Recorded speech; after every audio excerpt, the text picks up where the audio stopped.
Opens up with Solo and his bloodline addressing the crowd, and he tells Roman when he arrives that he wants him to surrender and acknowledge him. The Women's U.S. Championship tournament continues with a triple threat between Bianca Belair, Blair Davenport, and Chelsea Green. Near the end of the match, we cut to backstage where we see Jade Cargill laid out on top of a car windshield, causing Bianca to leave the match early. Chelsea ends up winning the match, moving on to the next round. LA Knight then defends his U.S. Championship against Santos Escobar, but before the match starts, a vignette of Shinsuke then plays. During the match, Shinsuke then appears at the entrance ramp, temporarily distracting Knight.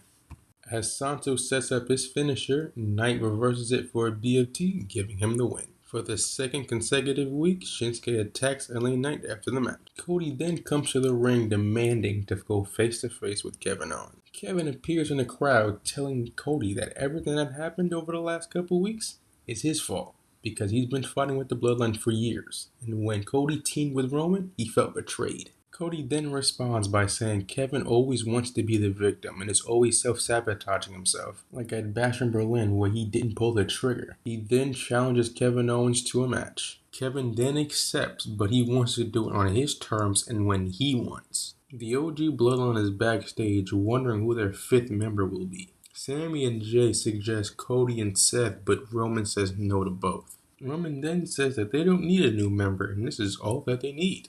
Cody is walking backstage where he walks past Carmelo Hayes, saying that everything Kevin said was true. Cody, after hearing that, shoved Melo, setting up a match next week. Next up, Naomi and Bayley versus Candice and Tiffany. After a solid match, Nia Jax causes a DQ by attacking Naomi. Io Sky then arrives and attacks Team Nia before Living Raquel stops her. Then Rhea Ripley then appears, starting an all-out brawl between the two teams of War Games. Tommaso Ciampa versus Montez Ford is next. Montez Ford takes the win in a solid 10-minute match. After the match, Ciampa attacks Ford, with Angelo Dawkins coming to his partner's aid. Ciampa then shoves Johnny again and runs away when the machine guns arrive. The main event segment of the terms of Roman Reigns' surrender begins. Solo begins by saying that he still loves him and asks him to join his bloodline, because if they do, they'd be dominant for years. Paul Heyman then returns and says that there will be a fifth member, who turns out to be CM Punk.